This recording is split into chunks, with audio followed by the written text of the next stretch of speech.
Ate mu kyakala mwotundira eddagala.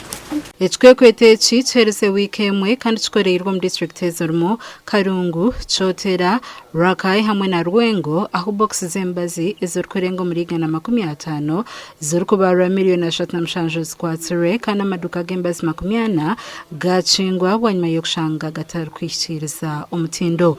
Enforcement operation over 35 drug outlets that were found not fulfilling our compliance guidelines were closed, and from these we recovered over 150 boxes of assorted medicine worth over 37 million Uganda shillings. 2 individuals identified as Kabira Roy, who was in possession of government medical stores, and Kawuchi Ari, who was found selling drugs in his merchandise shop, were arrested and are in police custody. Abakwatire Kawuki Ali kurga Rusango mtown kanse ya Lukaya district ya Karungu oshanjure nagurize embazo business ya Chakara hamwe na Roy Chibira kurga Lumbugu Rakai oshanjure naguze embazo ya government Duka. The drug outlets that were closed were found operating in unauthorized, substandard and unlicensed premises, employing unqualified personnel to handle and dispense medicines and sell government stores and medical devices.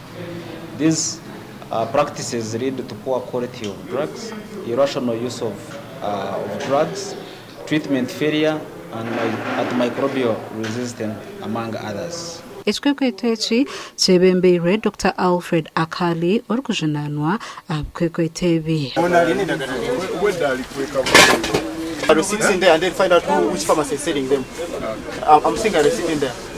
Kati bwogenda omusawo nga si mutendeke n'akuwa eddagala nga eddagala eryo si ttuufu ku bulwadde bw'olina. Buno obuwuka obubeera mu mubiri bukola ki? Buli lwozzaako ne bukola ki? Ne buguba. Oba singa omira ddoozi n'etaggwaayo ng'omizeeko kitundu. Oba ndibadde ng'otandika okufa ate era bufuna kaddagala ako ne kataggwayo bulungi osigala bulamu nga buguba. Abatuure mu biceeka aho ekikwekweto ekikoreirwe bashabira ba NDA okureka kukinga amaduuka g'emibazi omu kiceeka kyabo bagumize ngu amarwariro ga gavumenti tugabamu mibazi. Wadeka tuyamba naye twagala okumanya tuyambiddwa tutya. Okiraba Wadeka bayamba mu ngeri ki? Ku kitundu kuba wano wonna eddwaliro liri gindi eri liri wali kati from kilometers ziri 15 n'okudda eno ziri 15 kati ko ku kitundu kabadde kati taasa. Gashakwa na Good Fatuma.